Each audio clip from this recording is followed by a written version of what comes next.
Alrighty, we are back with my grade reaction, whatever type of video you want to call it, to round one of the 2026 NFL Draft. I make this video every year. It's one of my favorite videos to make, honestly. I meant to stream the draft this year. I'm apologizing. I did, and then I stopped because Madden, for some reason, wouldn't display the draft board. Like, it was weird.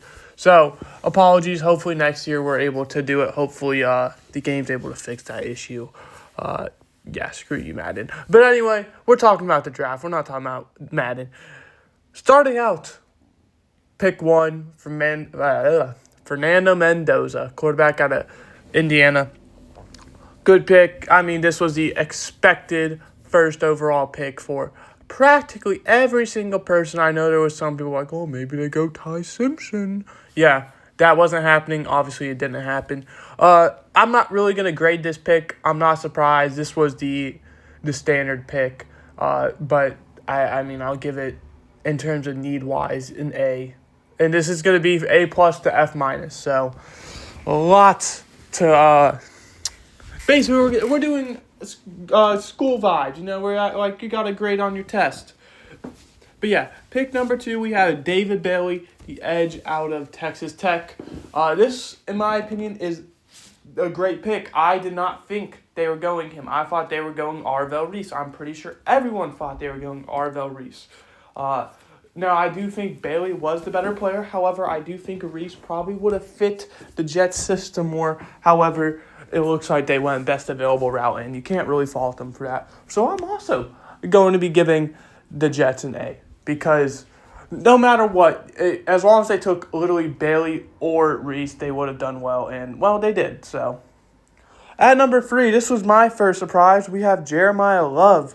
I for sure thought, and you can hear I was saying it so many times, I thought he was going to be a Washington Commander, unless a team traded up. I did not think he was going to be selected by anyone else.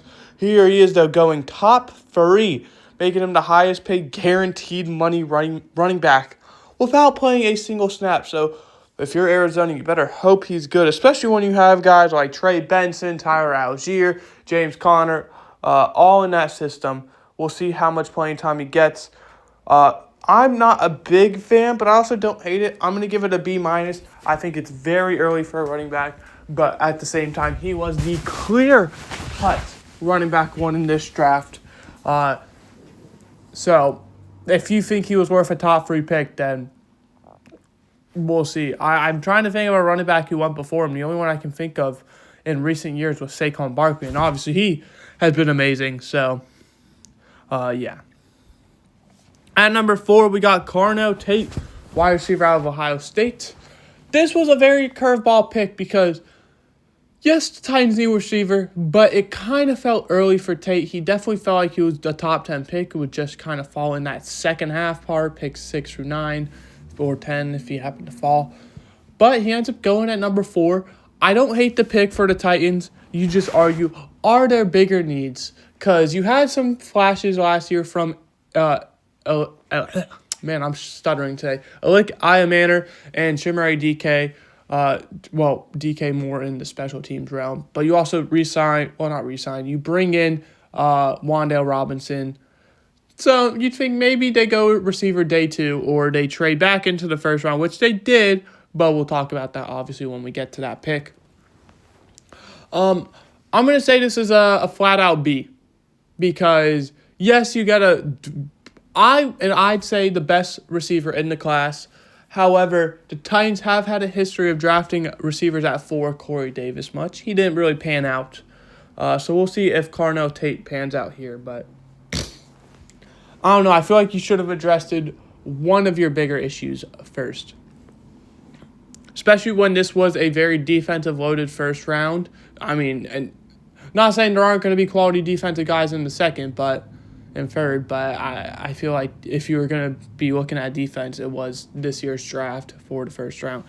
At number 5, we got, in my opinion, the A+ pick, Arvell Reese.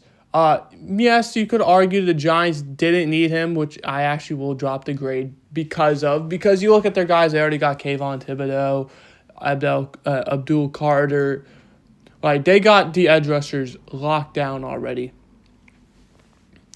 But when arguably the best player at this spot falls to at 5 and he was expected to go top 3, you can't really complain. So I'm going to give this pick an A- simply because you're already set on edge rushers. I know I named Thibodeau and I named Abdul Carter. There is a third one for some reason. I can't. Brian Burns, there it is. I couldn't think of the name. I'll still give you a good grade for it because best available, this was the best available by a long shot in my opinion. But need-wise wasn't really the biggest. Could have definitely gone somewhere else.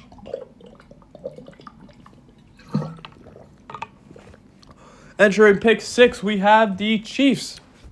And this is the first trade they traded up with the Cleveland Browns. And that is going to affect the grade as well. Trading up, giving up what it takes to move up will affect the grades as well, even if I think you got a good player. And this is one of them. I think this was the obvious pick for the Chiefs.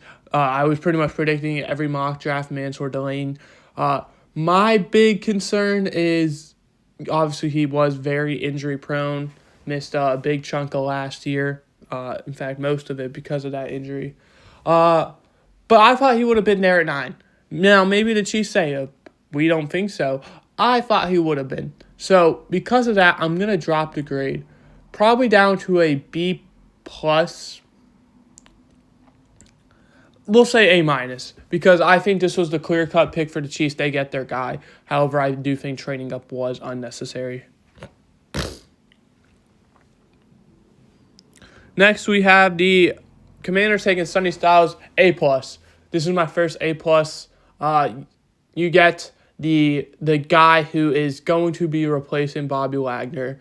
You get the best clear-cut linebacker who wasn't projected to go outside the top 5. Most people had him going either 4 or 5. He falls to 7, and the Commanders swoop in and pick him up. This is an A+. They get arguably one of the biggest needs, and they get a young guy who can sit behind one of the greatest of all time for a year before taking over. Not necessarily sit, because he's definitely going to be playing alongside him, but being mentored. So I do think this is an A+ pick for the Commanders. At number 8, we got Jordan Tyson. I'm also going to give this one an A+. The only concern is injury history, and then when you look at that receiving room that is the star in there, Chris Olave, that's definitely a concern. Jordan Tyson, I think, would have been the best receiver in this class if it wasn't for those injury risks. However, I do think those were flukes. I actually really do believe he is going to be a healthy guy. And I'll go ahead and spoil this. If you're doing fantasy football this year, this is one of the players, specifically, I think, the rookie who you're going to want to go after the most.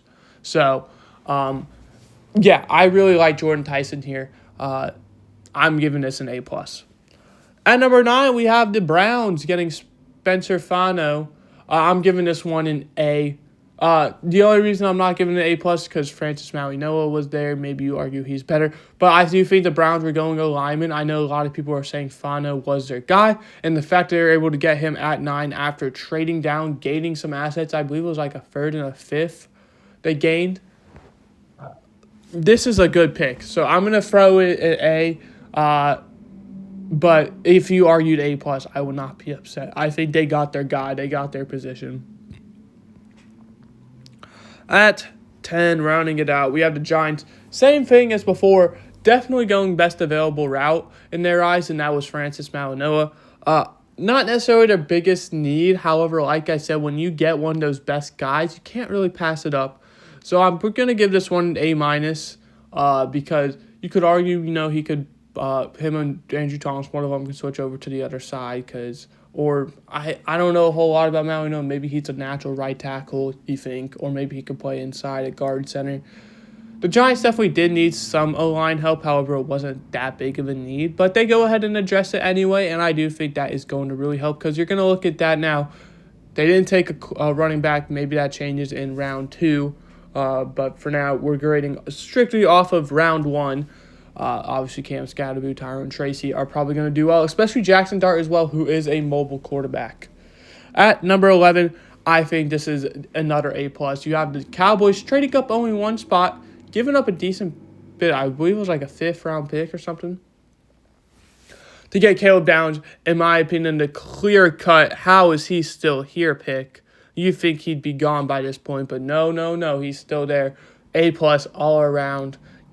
This was seriously one of the best safety prospects we've ever seen, and they go ahead and get him. A+. Congratulations, Cowboys. You probably got yourself a Hall of Famer, in my opinion. At number 12, we got Kadyn Proctor. I really like this pick for the Cardinals. Now, it doesn't really make a whole lot of sense, with them trying to tank unless they're trying to set up for that future quarterback, unless Malik Willis ends up being that guy. So I do like to pick in sense of that. But in terms of, your outlook, O-line doesn't really seem to be that smart pick. Kadyn Proctor, I do believe, was the best O-lineman available at this point as well, tackle-wise. So, yeah, I'll give it an A-, because the Dolphins need a lot of positions, so you can't really fault them for going one of the more boring ones. At number 13, my surprise of the draft is Ty Simpson, quarterback out of Alabama. I thought he was going to be one of those guys where if he was a first round, he would have been a Jackson Dart type of situation where it would have been a team trading back into the later part of the first round. Or Rams say, you know what, we're going to go ahead and just snag him at 13. And I'm okay with that for specifically the Rams. In most people's eyes, mine included, they are the Super Bowl favorite. I do think they have the best roster. So they are one of the few teams who are able to say, you know what, we're going to go out and we're going to draft our quarterback replacement for a guy who's been considered not necessarily injury prone, but there's been talks every offseason. A guy who's getting up there in age, obviously in 2009, it's 2026, 2027. He's going into year 17. Yeah, I think this is a good pick. I'm going to give it an A because obviously A+ would have been you get that difference maker potentially. But like I said, if there was a single team who could have made this pick and I wouldn't have been mad at, it was the Rams. So, I'm fine with it. I'm not even going to try and pronounce it. I've tried so many times. They get the guard out of Penn State, the Ravens, at 14. I really liked him. I thought he was the best guard, center, interior offensive line, whatever you want to call it, in the draft, and I didn't think it was particularly close. I think the Ravens end up getting a good player. And for a team that didn't make the playoffs last year, very boring first pick for, the head coach, but I do think that is going to definitely help Lamar Jackson a lot.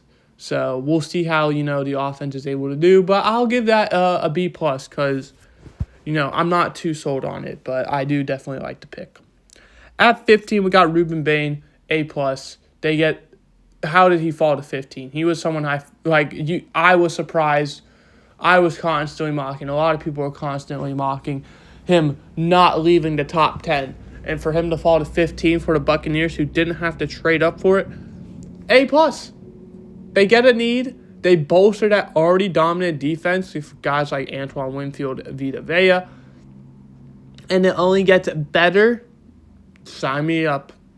At number 16, we got Kenyon Sadiq. Definitely a surprise when you look at the Jets, who have a tight end who a lot of people have a lot of faith in. I'm actually not upset with this pick like a lot of people are because I'm not a big Mason Taylor fan.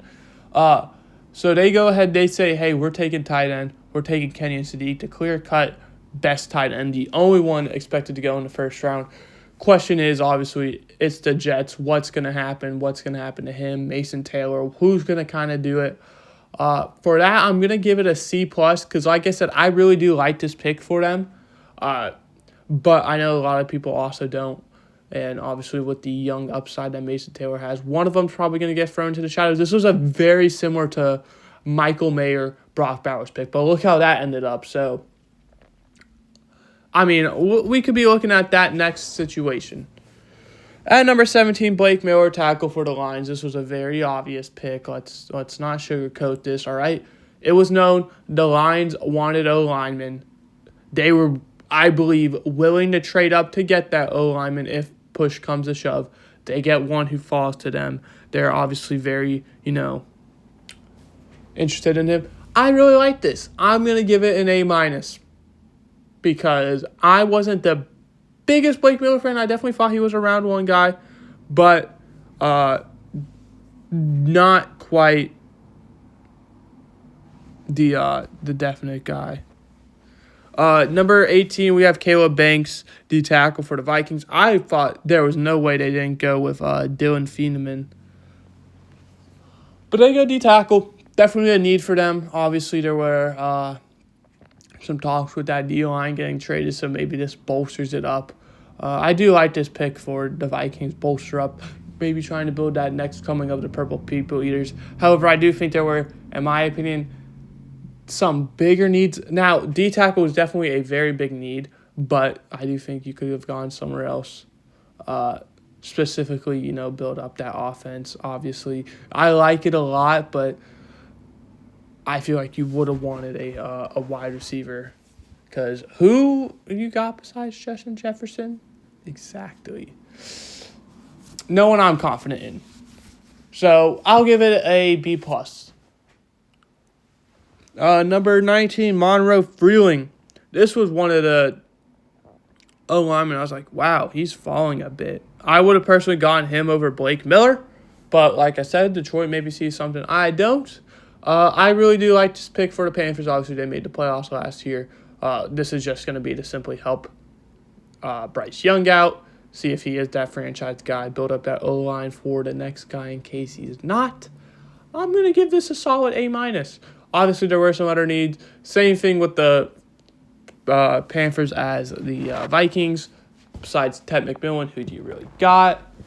Obviously, there is arguments for Coker. I feel like if Coker was good by now, he would have seen it. So, yeah. They also do have that second-round guy, Jimmy Horn. I'm not too big on him either, but, he is only going into year 2, so we'll see how he does. And rounding out the top 20, we got, in my opinion, another A+ pick, Makai Lemon. Obviously, if you don't know, the Steelers were actually on the phone with him at 21 before the Eagles jump up with the Cowboys, division rival, to get him. Yeah, A+ pick. They get, in my opinion, someone who shouldn't have been there. And this only hurts the A.J. Brown propaganda because it looks like his days are numbered. But if not, you got a really nasty receiver room with him, Devontae Smith, and now Makai Lemon. And then you also got some other guys in there as well. I don't know if they still have Jahan Dotson. I know they brought in Elijah Moore, who's someone who hasn't really pieced it together in the NFL, but I actually really like as a complimentary guy. So, yeah, I'll give this an A+ pick. They get, in my opinion, the clear-cut best player at this spot. And then you had the Steelers, in my opinion, taking an absolute reach, Max Ironacre. I'm going to give this one a C-. Not the worst pick. Definitely addressed that need. But I feel like they were not ready for the Eagles to jump ahead and take who was going to be their guy. So I definitely think this was a reach. Yes, they do address the position of need. I'd argue it was their biggest one, even outside of receiver. But it doesn't really matter because this just felt like a panic pick. 22, we have Akeem Mesidor. Now, his big issue was age, obviously. Now, with that being said, I do think he is a very dominant edge. Age is going to play a factor into this pick, though, because obviously when you draft a guy, especially in the first round, you're expecting to get 10+ years out of him. He probably will get exactly 10 years. I'm going to give this one a flat-out B. Because, like I said, I really do like him. Age is literally the only concern. I think he's a great player. So we'll give it a B. Malachi Lawrence, we see an edge with the Cowboys. I'm not a big fan of him. I think he is a good player, but he definitely was a day 2 guy. So, like I said, the Cowboys are also known for this, though. They're always known to take their reaches, but somehow pan out. So I'm going to learn to trust them, but this is my personal grade. I do think he'll pan out since it was the Cowboys making this pick. But with that being said, it's a C. It's late in the first. I think he was a mid-day 2 pick. So, not too far. Casey Concepcion, I thought was a really good receiver. You look at these guys, I thought he was the clear-cut number 4 receiver. I know there was Omar Cooper buzz towards the end. And I actually, just strictly because of that buzz, started mocking him ahead of Concepcion. I thought he was the clear-cut number 4 receiver. He goes here to Cleveland. I think Cleveland got an absolute stud. I'm giving this pick an A+. I'm surprised he was there because I thought he was the clear-cut receiver 4. The fact that Omar Cooper also wasn't taken until pick 30, which we'll talk about, obviously. I think this is an A+ pick. Get that guy to go alongside Jared Jeudy. Hopefully, Shedeur Sanders is able to pan out and have that wide receiver 1 for years to come. Dylan Feeneman, A+. This is the Kevin Byard replacement. They get the young guy. They get the safety who everyone was, glamoring about because of how good his combine was. And I think that's a good pick. I think he was surprised to still be there. And, of course, it's the Bears, as a Packers fan, out of all teams to get him. So, please be a bust. But something tells me he's not going to be A+. 26, we see the Texans trade up to get Kalen Rutledge. Yes, there was a shortage of guard, and this was probably the next guy. But I do feel like they kind of pulled the trigger a bit early here. Obviously, the Bills no longer have it first. They traded back multiple times getting all those picks. They were desperate for guard. So I understand why they did it in a fear of, Buffalo is going to take our guy. But ultimately, I'm not too big on this pick. I'm giving this a C- because not only do you get a guy who I personally wasn't very high on, but you trade up to do it. Yeah. Chris Johnson definitely had a really good Combine Pro Day type of combo. My big concern, obviously, is the small school he went to. I don't remember which one. I think it was San Jose State. Obviously not the biggest school. It is a group of 5. But he looked really good. Someone I thought would fall to day 2. I was really hoping. And it was a very outside chance. But if Green Bay could have got him, he would have been a dream pick of mine.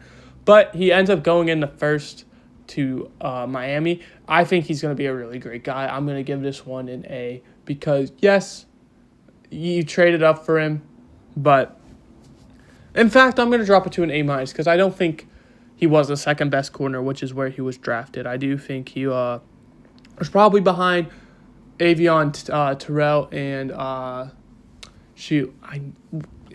can't think of his name. You know who I'm talking about. I mocked him to the Dolphins in my last one. Why am I blanking on his name? But you know. All right, I'm surprised he fell out, but I understand why as well. So let's say A-. Big upside pick, though.